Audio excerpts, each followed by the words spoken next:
Yo, my sovereigns, what up? This is Boba Fett, uncensored on the internet, with episode 196 of Splinterlands 101. Joining us again, co-host of the show, finest gentleman who ever lived, chairman of the DAO, etc., Matt Clark. Howdy, howdy. Howdy, howdy. So this episode I'm recording from Cusco in Peru. This is my room that I'm going to be staying at for a while. It's a little unfortunate with the positioning of where the light is. It's so I apologise for the video quality, and also I apologise for the audio quality. I purchased myself what looks like a really, really cool gaming headset. So Boba Fett's box opening and product review. Absolute shit.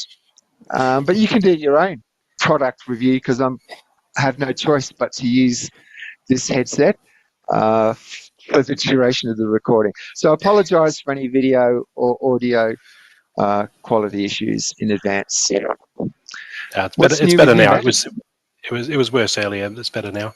I'm all going okay.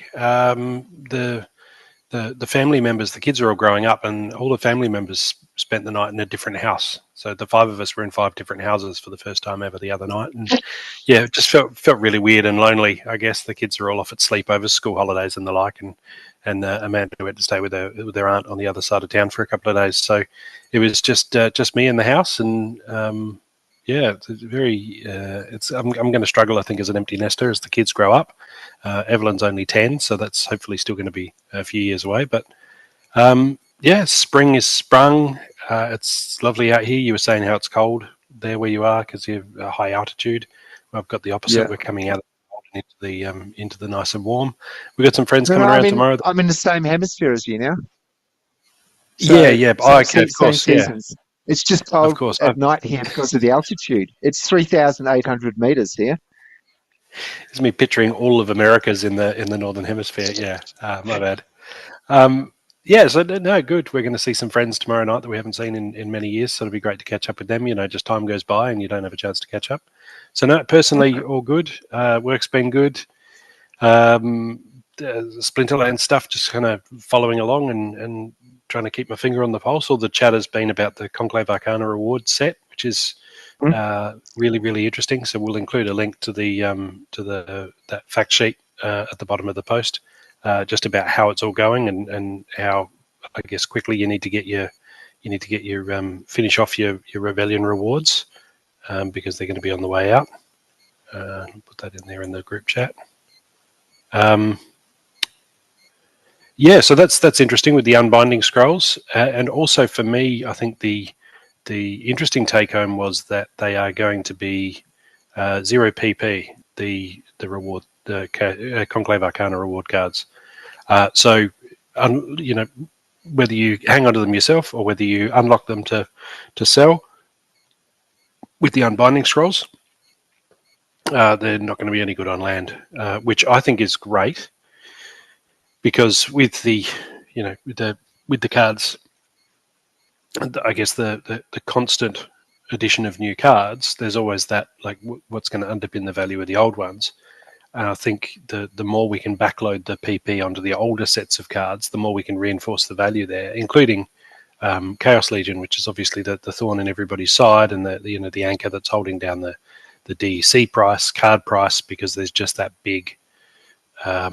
Just that big set of just that host of cards and packs just sitting there at a low price that we need to sort of clear. So as people fill out their land, they're going to need to go with the Chaos Legion cards and packs rather than just assuming that I'll just win reward cards and then unbind them with the scrolls and then I'll put them under land. Well, there's no there's 0 PP. You can't use them on land. I mean, you could, there's even a huge difference between Rebellion and Chaos Legion as well with the PP. Yeah. Like Rebellion is a lot lower. That's right. And so I like to see that the stranglehold's been put on that for land purposes. And it might be down the track 2 years from now. Maybe they say, okay, the Conclave Arcana reward cards now have PP value, perhaps. I don't know. So I didn't see much in there about what Dave was talking about earlier about Cinder, and I'm not sure how far off that is, the idea of burning cards for either DEC or Cinder, and Cinder being something that you can use on land to manufacture land-only cards. So I feel like we're going to end up with cards that are only for land and cards that are only for battling. So they, going in different directions with that, which is interesting, kind of separating those two, and that in a way vindicates my, I now don't feel like not playing Wild. Like this vindicates my retirement. I'm not playing Wild. I'm not missing out on cards that I could have put on land because I'm focused on land, right? Because the reward cards that you win are for battling. They're only useful in battle for people who battle. And likewise, these Cinder cards will be for land use. They won't have stats, as far as I'm aware, as far as battling and health and attack speed and the like, and abilities. They're just cards to go on land. So it's kind of a separation of the roles in a way, player and land worker, investor, farmer, homesteader. So that's really interesting development. But yeah, it's quite difficult. I think it's getting more and more difficult to keep your ear to the ground and just keep track of all the updates and changes that are happening and coming through the works and the proposals, and it just never seems to end or slow down. And I'm really quite happy with the pace that we've got going on at the moment, with the clarity of direction of where we're going. And there's also what was I looking at the other day? Crypto Gaming Recovery Fund. We've got quite a few projects in there now. Trying to work out how to get there from here. I should have looked this up beforehand because I knew I wanted to talk about it. Land resource? No, okay, I'm not sure. But there are quite a lot of projects that are. Was it Splinterlands.com CGRF? I think it was something really simple like that. Let me have a look. Yeah, here we go. Crypto Gaming Recovery Fund. So I'll just read out the projects that we got listed so far. Chains of War, Dead Drop, although there's only one D in the middle, Dead Drop, Ember Sword, Nyan Heroes, Pirate Nation, Shatterline, Stellar Fantasy, Synergy of Serra, Tokyo Beast, and Walking Dead Empires. So that's a decent stack of games that have been added. 1, 2, 3, 4, 5, 6, 7, 8, 9, 10. So we have 10 different projects that have fallen apart that we're now throwing out the welcome mat to people who can demonstrate that they were affected by the collapse of those games and lost assets and funds and the like. So that, I think, is really good outreach to the broader Web3 community and saying, hey, look, sometimes they fail, but you're welcome here. If you're looking for something that's been around for a while and is showing all of the signs of stability and long-term viability, come over here, come play with us. I think I didn't like it at first. I'll be the first to admit when I heard about it, I thought, investors are going to think that we're just throwing money away and losing value. But I really think it signals strength to the broader market. It says, look, we have enough that we can be, like a village. If you rock up and they can't offer you food, they can't offer you a warm bed for the night, then clearly they are struggling. But if they're throwing out the welcome mat and saying, hey, come on in, here's a warm, soft bed, shelter. We got a band playing to welcome you. Here's a big tray of food. Like that says this is a viable place. So on the that level of hospitality can feel like it's a waste of resources or undermines our value. But realistically, if done properly, it actually sends that signal of strength to say not only are we surviving, we're also doing so well that we can really make newcomers welcome, particularly refugees from other Web3 games. So, yeah, really happy with that. Really happy to be, I guess, turned around on that. Yeah, all good. All right. And what's I see you climbed to, was it number 4 in wood in the rankings?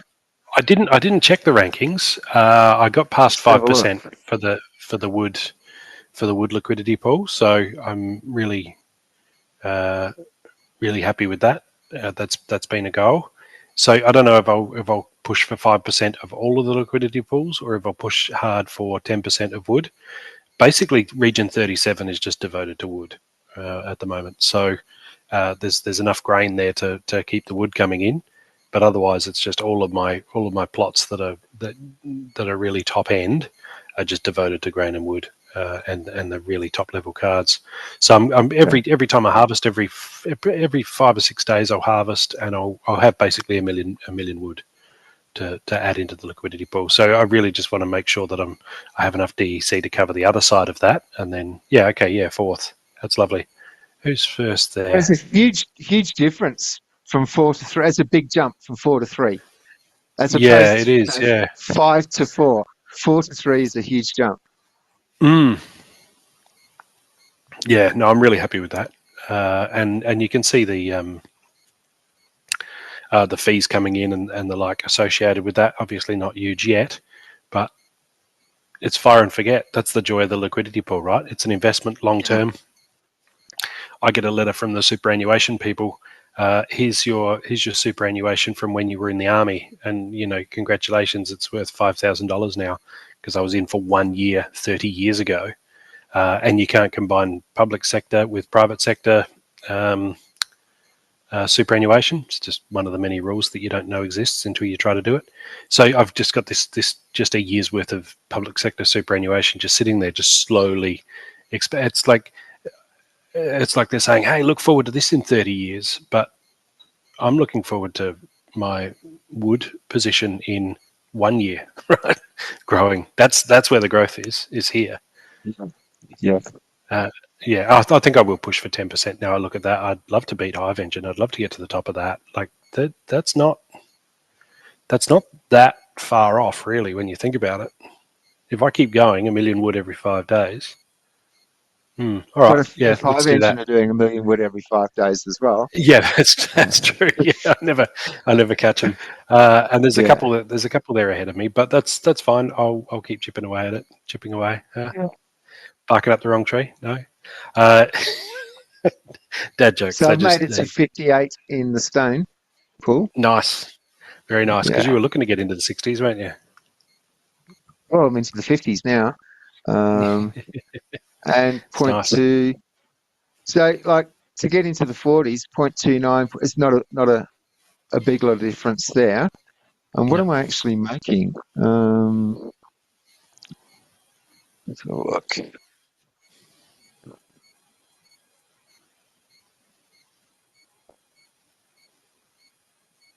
So 35, that's ready. 300 an hour I'm making on the stone at the moment.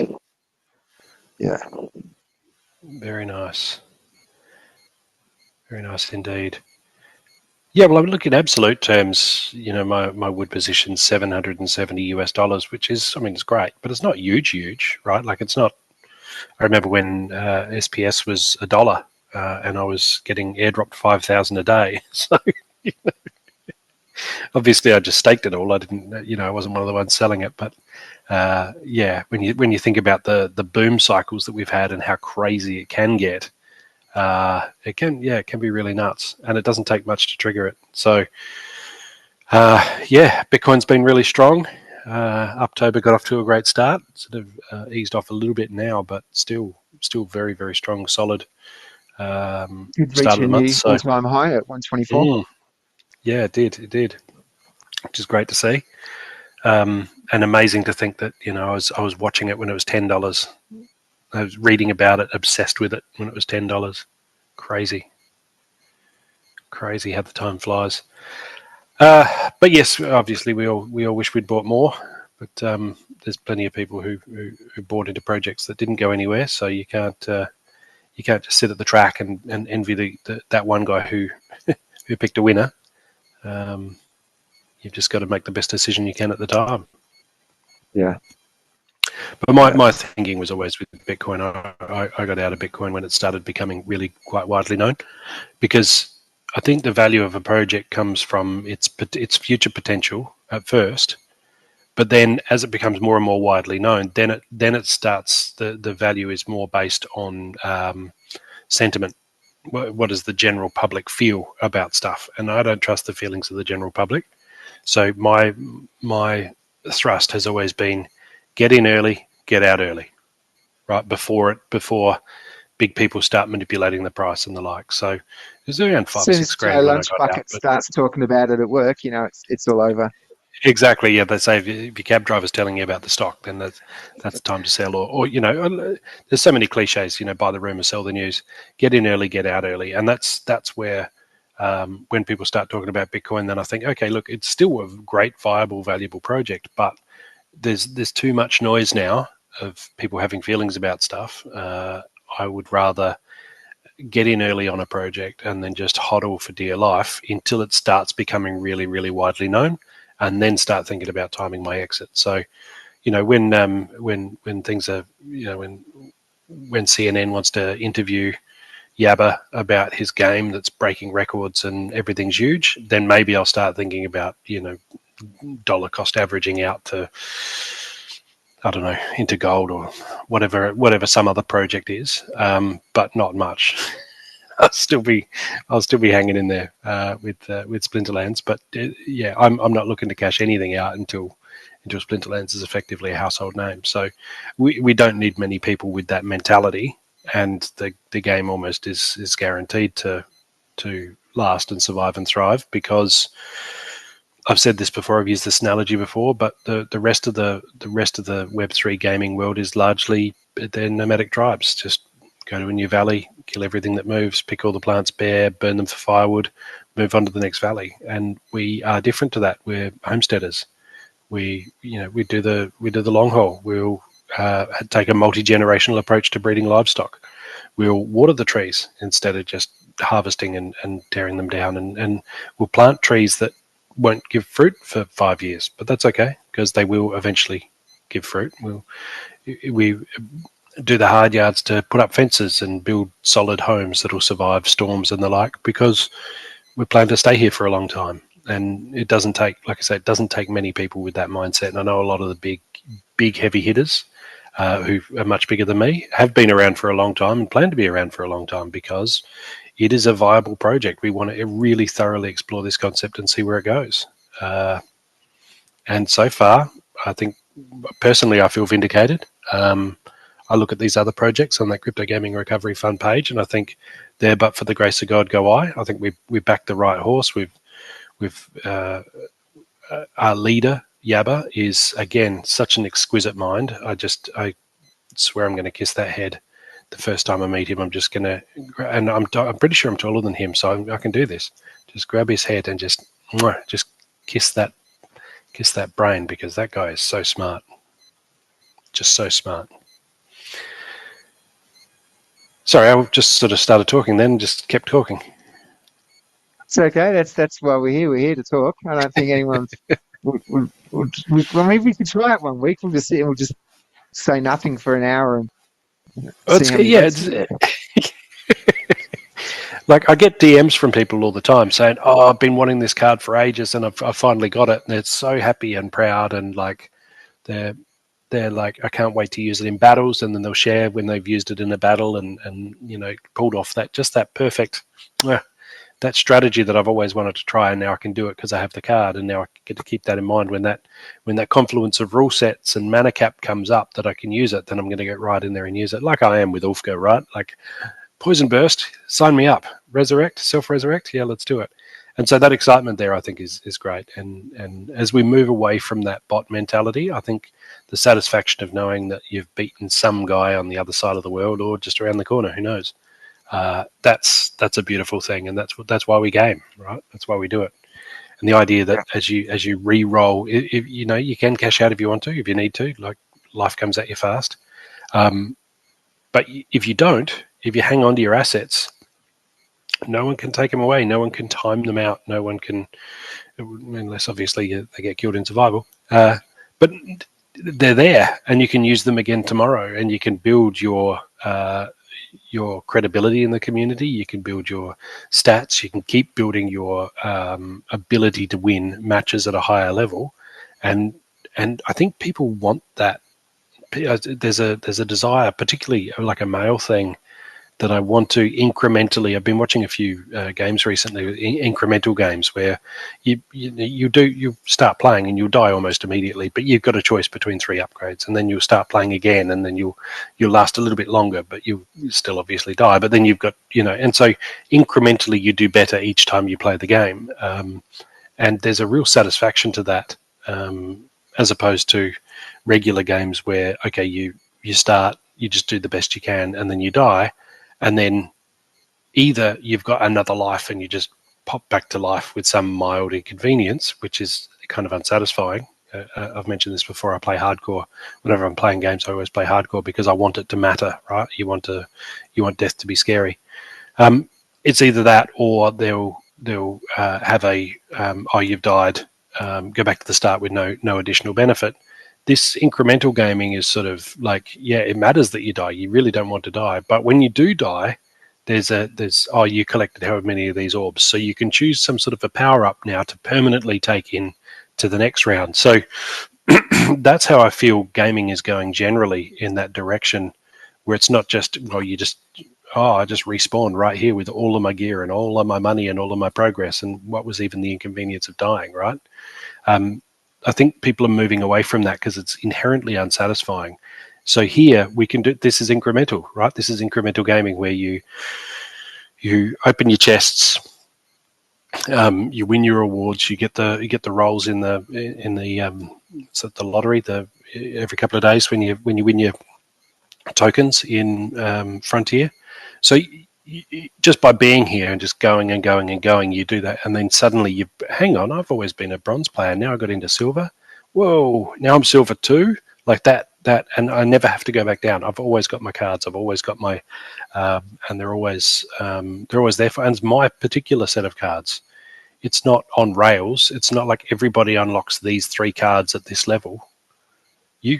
You unlock the cards that you just happen to randomly get, and then you get some currency that you can buy specific cards that you want. But my deck is always going to be different to your deck. It's always going to be different to his deck.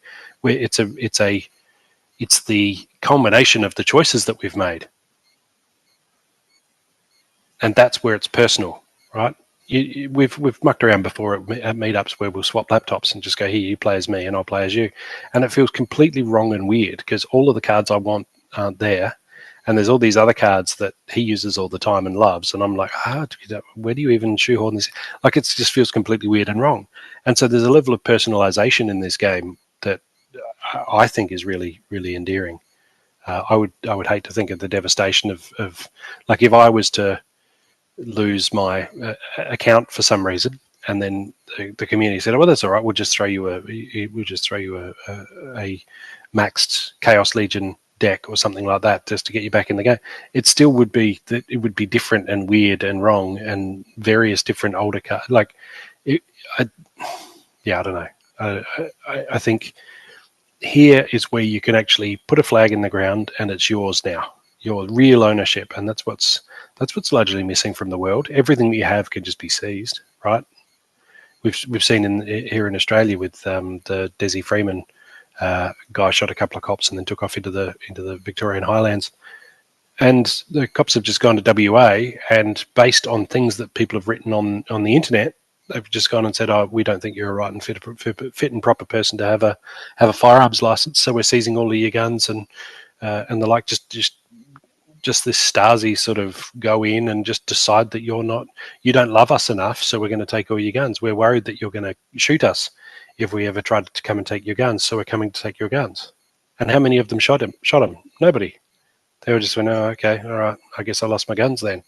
So you don't own anything. You don't own your guns. You don't own your firearms license. You don't own your car. You don't own your house.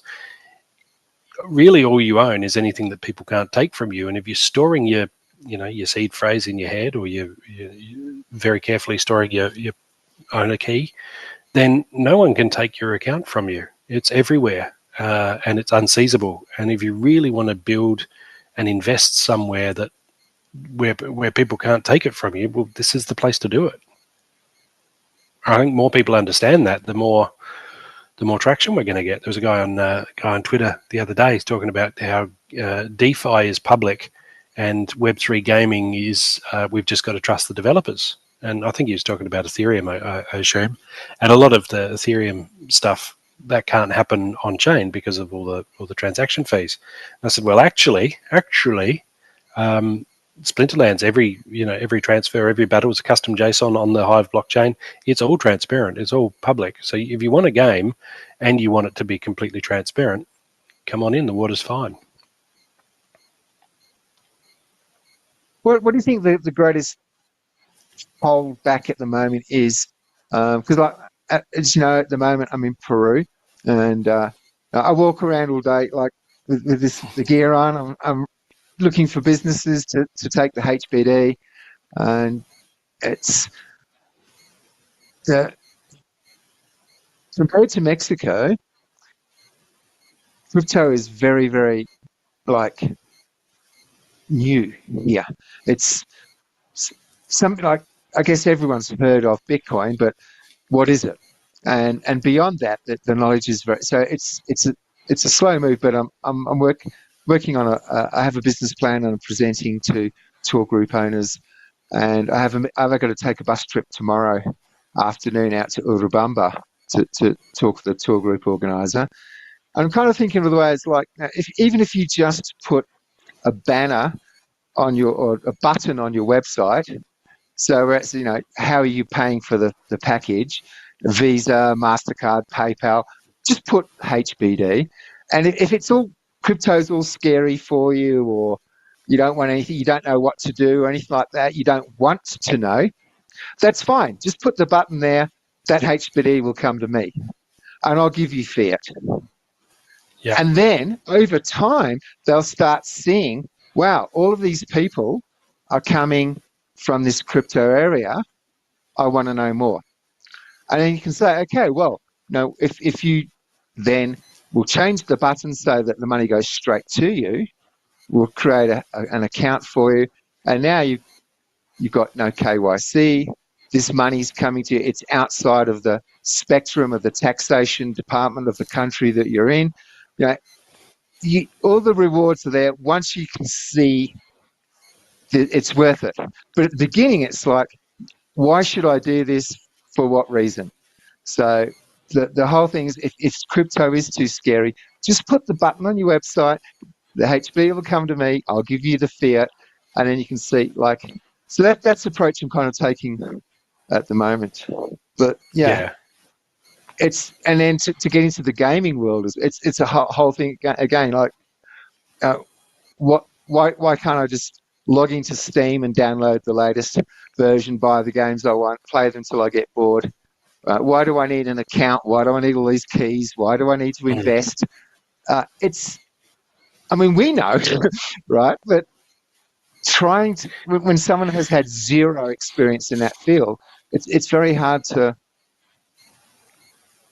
It's not like you're overcoming objections. There are no objections even to overcome. It's just a silence. Yeah. It is. Look, it's the big one. I was just looked up on Peak Monsters. We're getting an average of 131 new players a day, but a lot of that isn't really translating into spellbook purchases. So we're generally lucky if we get 6 or 7 spellbooks a day.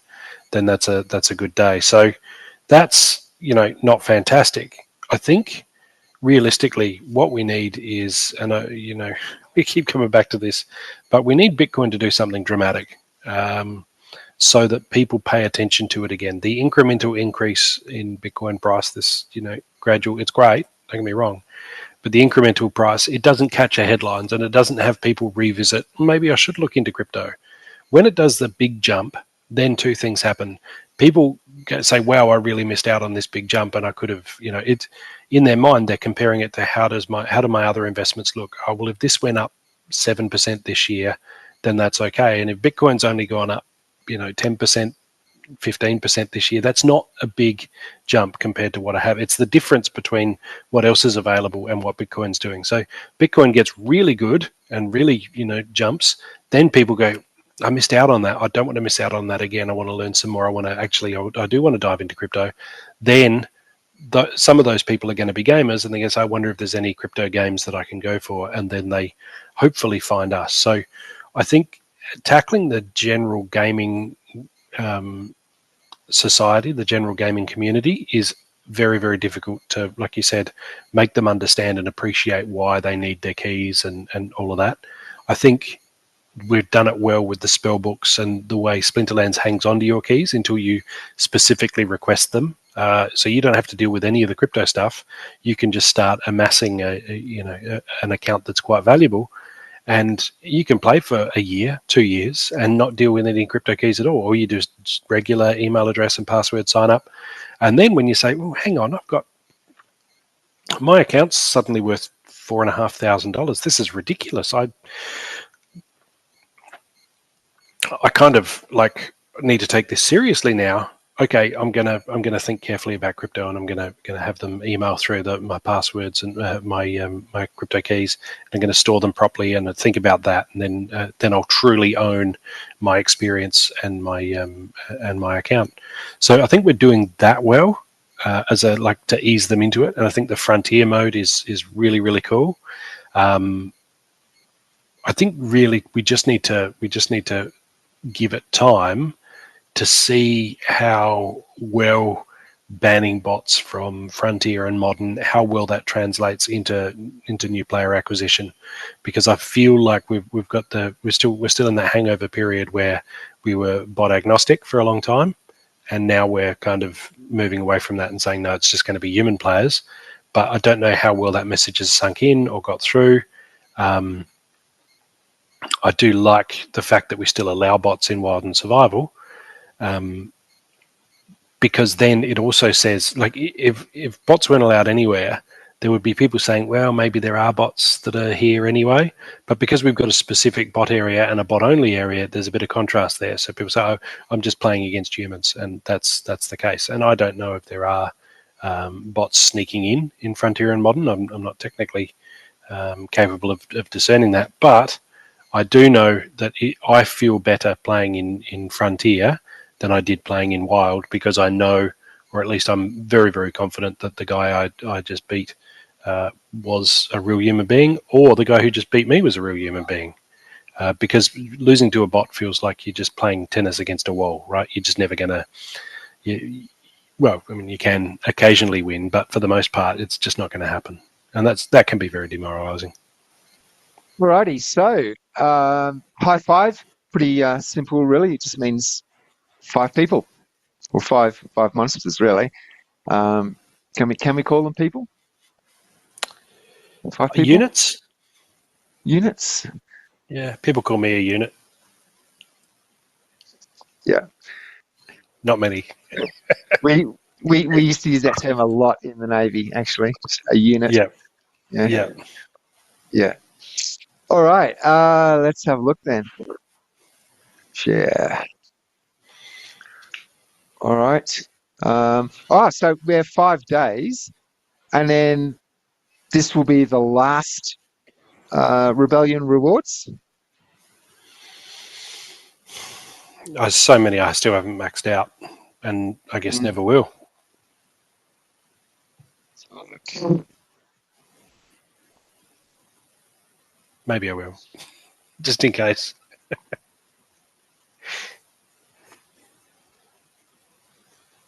So I'm doing okay in the legendaries. All the epics are maxed. Yeah. Pretty sure all my epics are maxed. Actually, I think I'm doing better than that. I think I'm pretty close.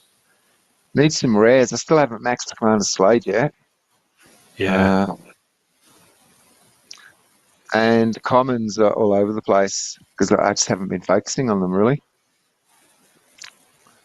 Yeah. So 2 chairman's. Sorry, just quick while I think of it. 2 chairman's bounties taken this week, both by Meridorn.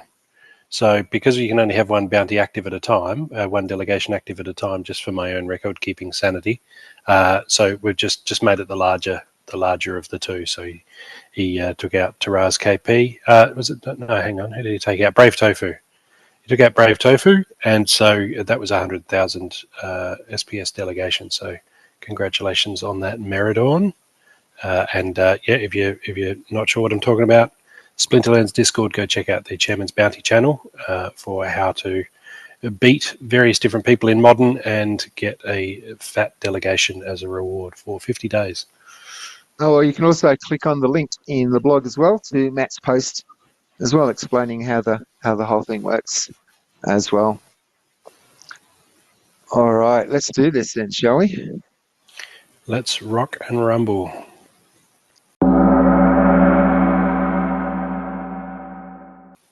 Okay, so we have gladiators. High five. So having 5, I think, is interesting. I'm more likely to say choose scattershot because my firepower is not going to be quite as diffuse because I know that there's fewer targets. So I'm more likely to choose, say, Yasik, who normally his scattershot is a big impediment, but when there's the fewer opposing cards I have, the less I worry about diluting my firepower across multiple targets. So that's my thinking when it comes to limiting it down to 5. What sneak and snipe, especially the sneak side of things, because you haven't got that protection on because sometimes I'll just chuck something on the end to protect my snipers, but with only 5. 4, I think because you did a lot of scatter when we did the Forza Crowd rule set, but 5, I don't think I think there's a huge difference between 4 and 5. There is, yeah, absolutely. All right, let's battle. Absolutely. Also, the fewer slots there are, the less likely it is, I find, that my opponent's going to use speed boosts, because a lot of the speed boosting cards, the ones with slow and swiftness, they tend to be lower mana cards, and so I've noticed that the higher the mana, the slower the battle plays out, and it's between behemoths that are slow moving. So if you have fewer slots. Yeah, sorry, I'm just talking and got distracted. I was looking at your screen, expecting to see the challenge pop up, but of course, I got to look at my own screen for that. I think I'm in love with my own voice today. I haven't actually going to put my keychain in. All right, to accept the battle. Yeah, so that's something I've noticed. I've always said the higher mana, but really what you say is the more mana per slot. So a match that only has 4 or 5 slots can be lower mana and still turn out to be quite slow because there's just not many of those high mana cards that really modify for speed. It's only 15 mana here, so probably not a big factor. Only water and death.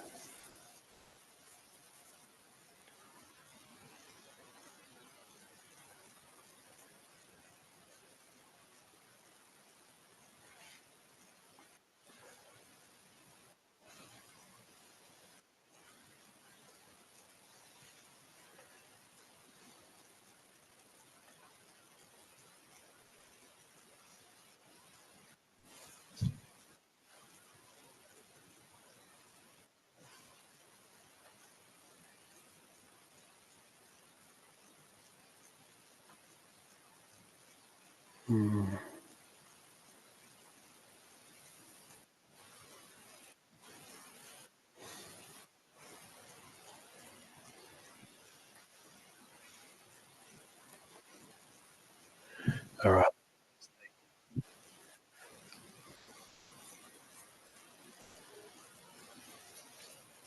One thing with this sharing screen, because this always comes noticeable on the videos, as when you and Geo share your screen, our little pictures are at the top, and then what we're sharing is underneath.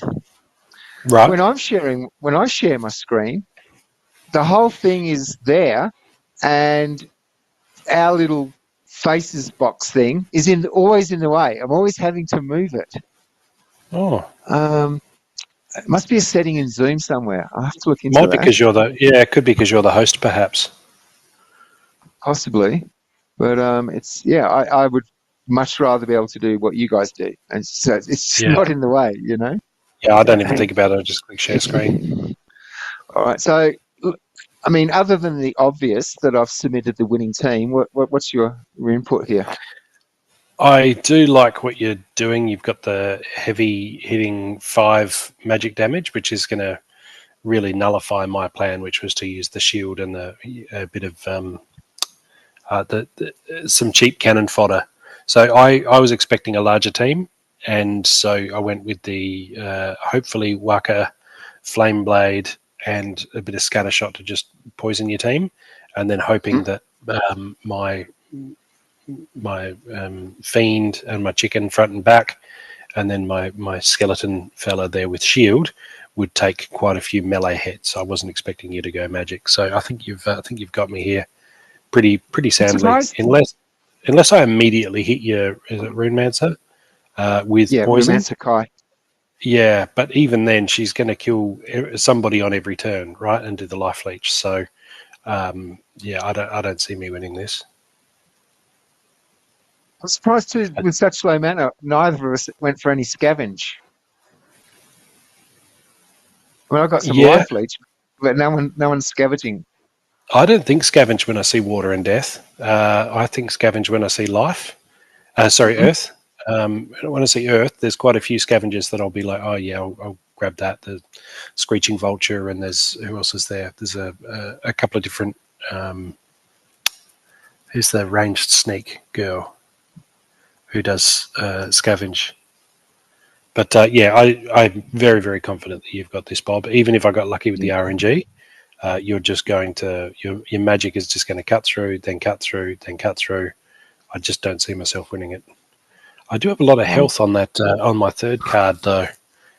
That could last a while. I got lucky with the magic there with the poison then. Oh no, you just poisoned my Kyle too.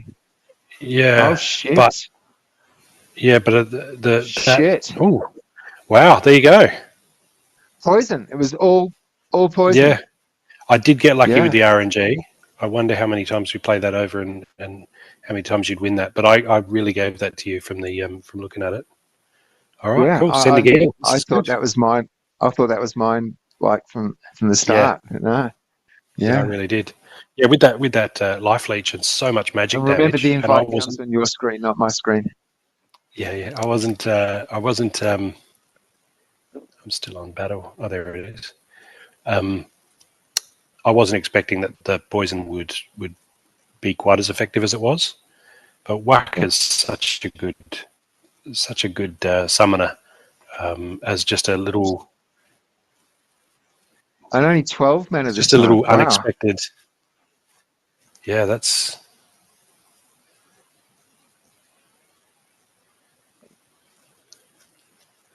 Makes things interesting. What is going on here? I've got to go back to the ranked screen to get I accepted the challenge, but it doesn't. While I'm still in the old battle screen, it's not actually letting me pick a team. Okay, so only Earth and Life. Only 12 mana. Wow.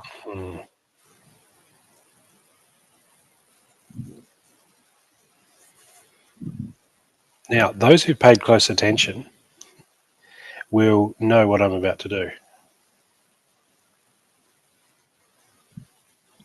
Jessic.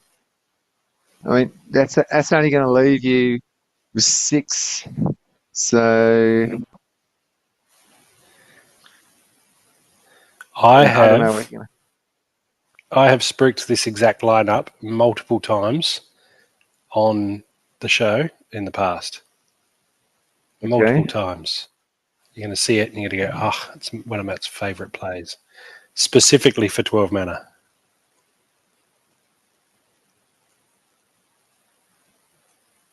No. I've never ever heard you talk about this before. I talk about failed summoner, Goblin Chef, Wood Nymph all the time in 12 mana with Lyanna. Because Lyanna has strengthened, like +1 to health. Failed summoner has +1 to health, and Wood Nymph has +1 to health. That takes failed summoner up to 12, so he gets healed for 4 per round, and it's so hard to get through that. While Goblin Chef does the poison and affliction. All right. One of my. I have no idea actually how this one's going to go. I have no idea.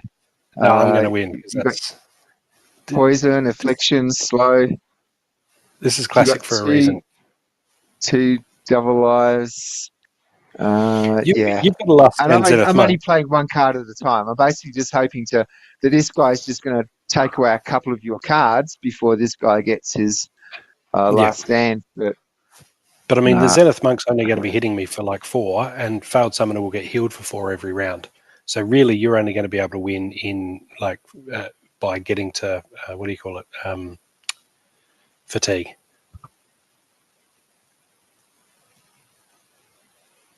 That's it.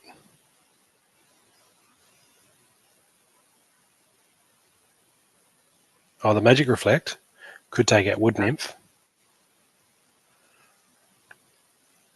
It's getting cleansed every round as well. Yeah, okay, yeah. It might be the cleanse from Llama that gets you over the line there. But I still can't hack through your Failed Summoner. No, but you're killing Wood Nymph with the Magic Reflect. That's what's going to do it. Yeah. Because once she's down, then you'll get me with fatigue. You know, I've been wrong about both of these matches. I thought you were going to win the first one. I thought I was going to win the second. And I've been wrong both times. Because the cleanse from the Llama is just too strong to. Normally, any other team, the Goblin Chef is just going to eat the front card over and over again. But yeah, it's all done. It's all over. Yeah. Well done, Bob. Congratulations. Well, let's best watch it just in case. Just make sure. I mean, I'd hate for you to suddenly win the game and we don't know how you won.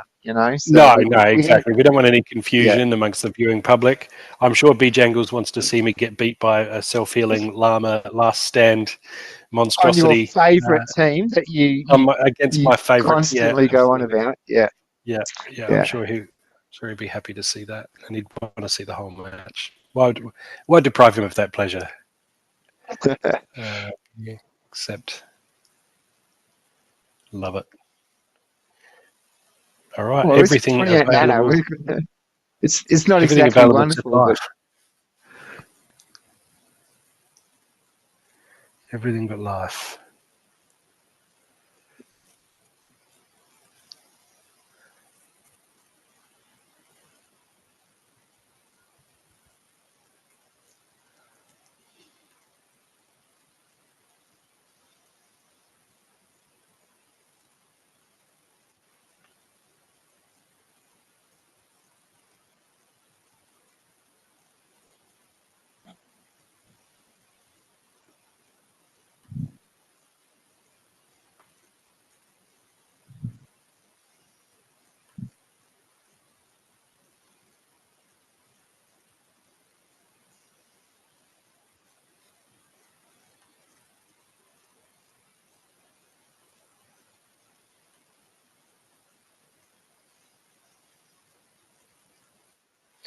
All right.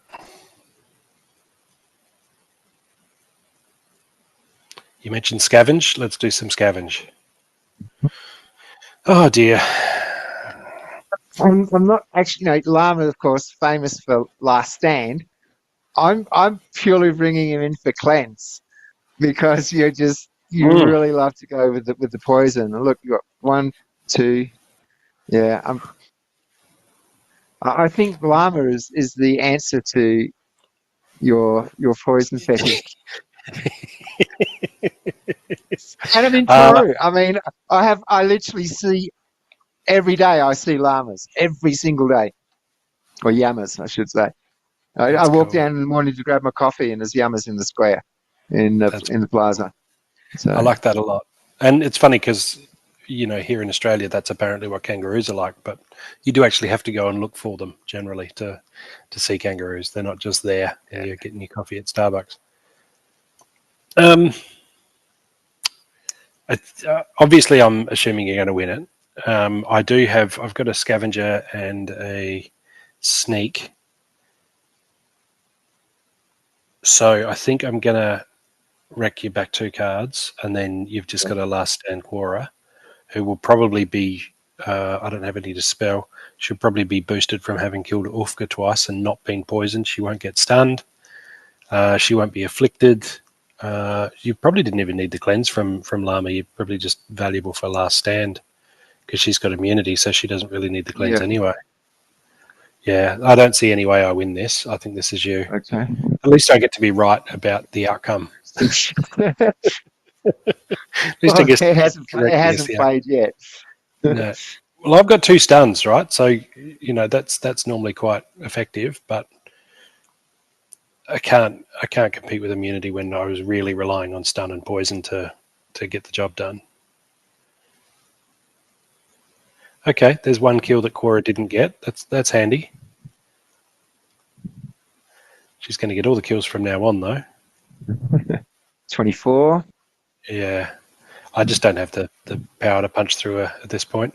And like I say, I can't stun her. Yeah. Yeah. Oh, redemption, though. Haha. You made me bleed my own blood. Yeah. And then the misses. Well done, Bob. Good work. 26. I'd really love to. You know what we need to do is we need to do a big Gladius case opening so that I can get my Quora up to max, and then get. I've got immunity on mine, but I really want to spell. Oh, what is mine? I put it in the chat.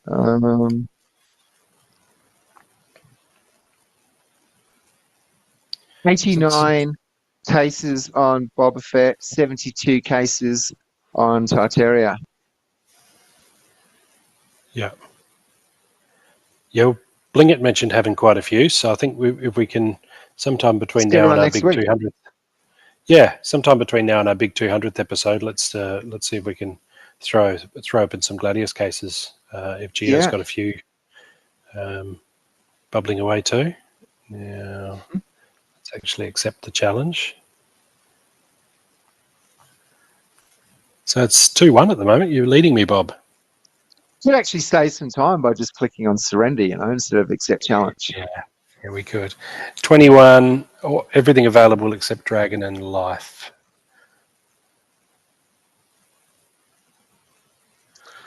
What does 21 do? I think I know what 21 does.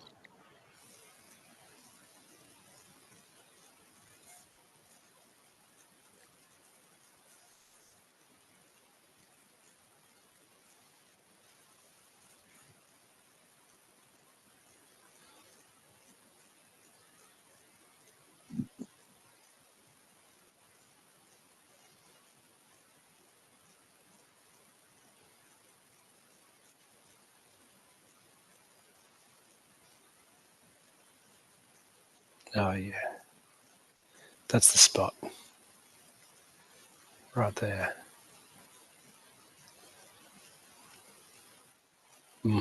Delish. I might not win, but that's a delicious team.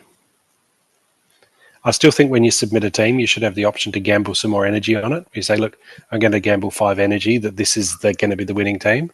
You get extra rewards if you win. Uh-huh.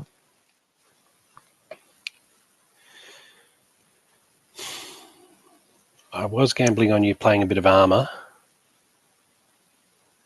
Yeah. So it's all about the coastal sentry. Yeah, I might be all right here. You have a Marta boosted last stand Quora, but she's going to be getting hit by that coastal sentry. She won't have any armor. Yeah, we're going to have to play it to see how it looks, I think. All right. You're not willing to call this one? No. I'm going to think it's you, but... Yeah. Got to get through those shields as well. Okay, that's all right. There's the kill. No, this is mine. That's yours. Yeah. Yeah, just way too much health there. Yeah, I don't know what to do. I don't know how to stop your rampage, Bob. Your llama rampage is... I can't stun you. Peruvian llama went in Peru. Can't poison you. I went for the heavy melee. What's the solution here? Well, if you're watching, throw it in the comments. Do I just go Llama Kora myself? Just try to out Llama Kora Bob? What do I do? Throw it in the comments. What's the correct approach here?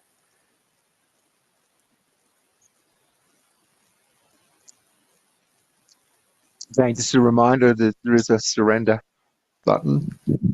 Thank you, Bob. Thank you. Didn't I send you a llama once? I supported this. I hold myself responsible. I sent it back though. Oh, you did, yes, of course. Yes. 22, so that you wouldn't feel so guilty for just wailing on me with it. Okay, so 22. Okay. We're getting a lot of low mana, aren't we? We are. Well, you can input the mana if you like, but we've just been leaving it random.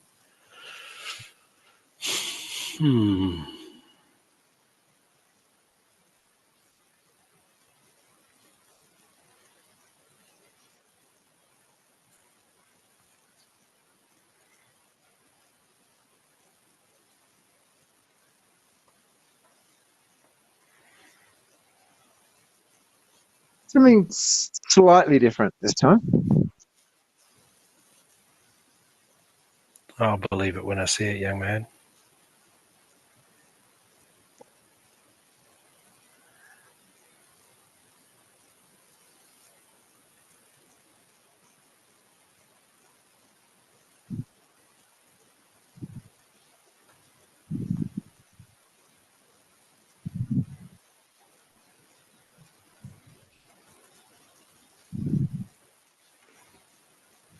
But yeah, you're right. There have been many, many low mana matches here. We started off with 13 and then 12, and we haven't made it out of the 20s. Oh, here we go. This is interesting. Okay, who's scavenging your chook there? Why did you put in a chook? I just want the halfling alchemist to have a chance to get a shot off. Okay. I'm assuming it gets cleansed, but I thought I'd just give it a try anyway. Ironically, you might struggle here if I don't have any way to take out your mushroom. You won't have last stand, and I will. Your dispel will take away my martyr boost, which isn't great. Gee, I wish I had a max Quora. I don't think it'll make much difference in this round, but yeah, we're just going to have to play it to see. Okay. But yeah, halving, I think, does get cleansed, doesn't it?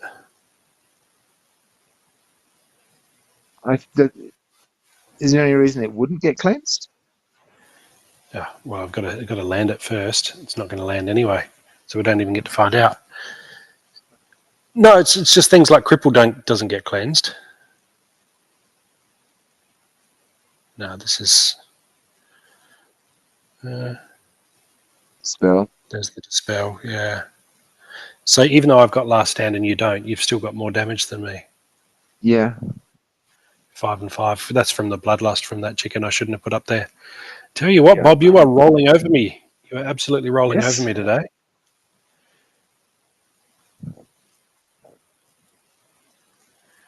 So this would be a special 3-hour-long episode. Shall we change the rule set, Matt? Would that help? No, I think it's really interesting that it's, even if I know what you're going for roughly, that it's kind of unassailable. I think that's like an interesting mental challenge. Oh, here you go. There's no green. There's no green. Yeah. All right. And it's 39 mana, so we got some serious juice now. Yeah. But yes, I shouldn't just have to hope that we don't get life available in order to have any hope of winning.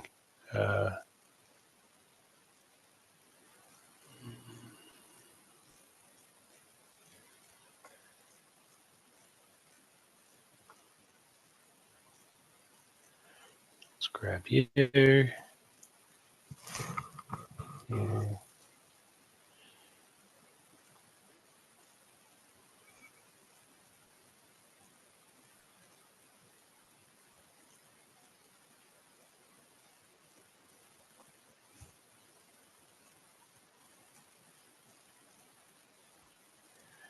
Okay.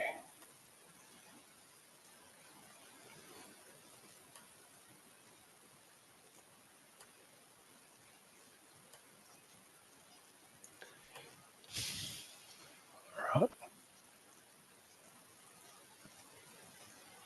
Okay, let's do that. No Katrelba either, Bob. What are you going to do? No Katrelba, no Quora. It's like 90% of your.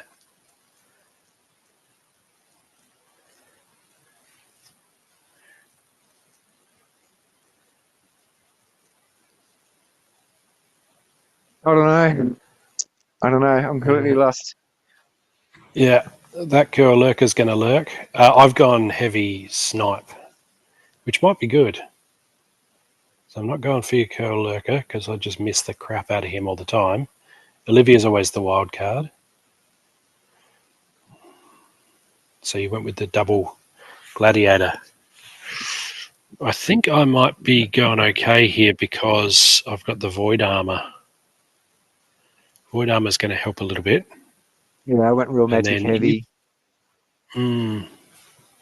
So your Captain Katie's going to hit my armor of my lone boatman. You haven't got any armor to hit. Oh no! You're going to get armor. You're going to get armor. Yeah. Yeah, okay. and so Captain Katie's going to hit that, whereas my Katie's just going to take your just going to take out your second card there and get some bloodlust from it. I think it's me because I've got armor from my gladiator, from my summoner, and I've also got my Archon. I've also got it from my Silver Shield Sheriff up the back there. He's providing armor to the team as well. Oh yes. So yeah, I think I'm going to work my way through your back row. There's a chance your Captain Katie will get dangerous before I get to her, but I think my Katie's going to be more of a problem for you than yours is for me. I think this is me. Okay. My first card isn't just a meat shield too. He minimizes every one of your damage types. So, what do you call it? Warrior of Peace. Reduces incoming. Curl Lurker's got taunt. That totally throws everything out. Totally throws it out. I was completely forgot that Curl Lurker has taunt. That's wrecked me. Absolutely wrecked me. And dodge and phase. Yeah. So he's saying, come on. Yeah, and he's just... Oh, Bob, this is a walkover. This is an embarrassment. Is it time for internet problems, or do we have time for another one? We got time for another one.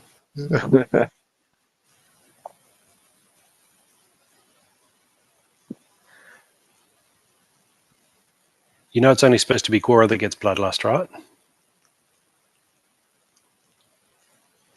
Not you personally. Yes, I'm bloodlusted. You absolutely 43. Are. Oh, well, we've got some mana to play with.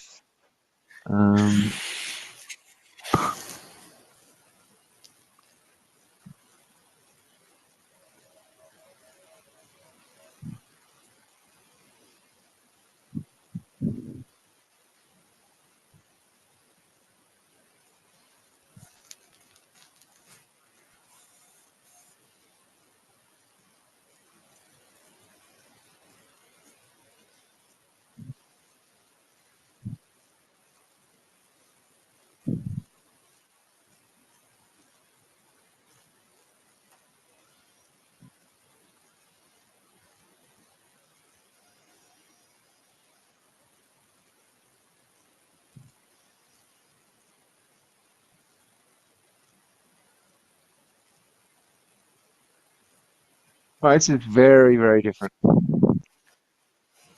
Very, very different.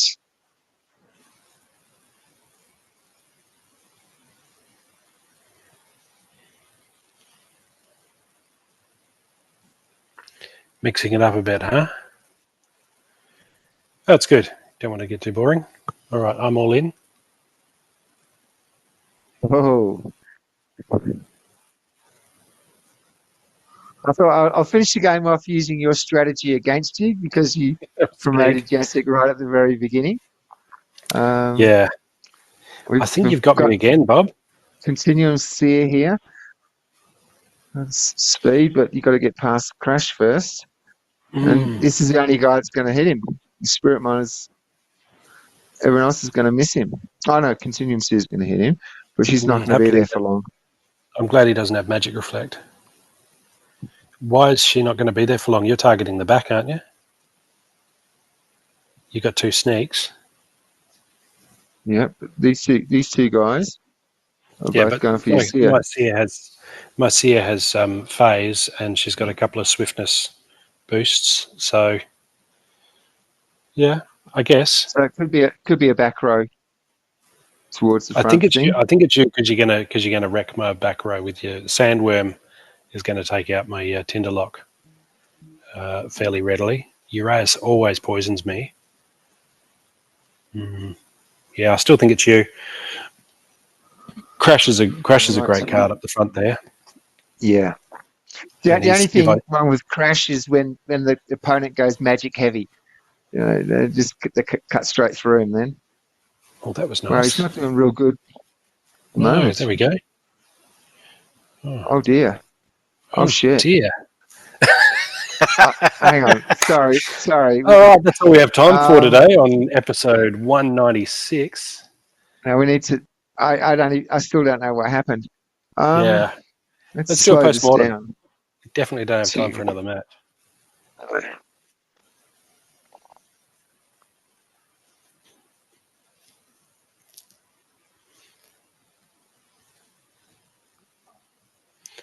Straight off the cuff. Yep. Yeah. I was expecting him to hang in there a lot longer. Mm. I mean, look at that. RNG. I mean, yeah. How did your Tinderlock hit my Crash? You know. Yeah. Look, RNG played a big part in that. Your Continuum Seer, instead of targeting my Continuum Seer and just taking her out because she was fast enough, hit Chimney Wallstop. He has heaps of health and no speed boost, so no chance of dodging. So then she was really your only hope of taking out my Continuum Seer was your own. And when she didn't, she was at 1 health by the time she got to the front. That's right. And she got taken out pretty readily. So yeah, Tinderlock taking out all the damage on Crash. But that's again, this is if anything, this is a lesson in how readily you can think you know what's going to happen, and then it plays out. It's like wow, especially Yasik, right? Because RNG is such a factor with Scattershot. Yeah, but that was good games, Bob. I don't think we didn't keep a running tally or anything. We probably just call it a wash. Like it's 6 of one, half a dozen of the other, right? Like we don't need to go back through and look at all the results. We can just Well, maybe one of the viewers might want to just tally them up and in the comments. Bob, our viewers are very busy people. They don't have time for this. Yeah. All right. Well, thank you for joining us for episode 196. Quite a bit of fun with that rule set. It was. The Llama Yama did get quite a bit of use, and just the fact that here I am in Cusco, Peru, using the Yama with such great success. That we might need to sort of. That's an interesting thing. Like if green is available. That's the question. What is the counter? What is the counter? Yeah. It really is because you can't stun her. You can't. And we all knew Cora was strong, but generally you'd be able to take her out if you had enough high damage, fast cards to do it. But I don't know in that rule set, and especially 4. Maybe a Sandworm up front, hit with 7 damage straight off, bang. Yeah. And then something with some reach, maybe. Yeah, just to finish her off.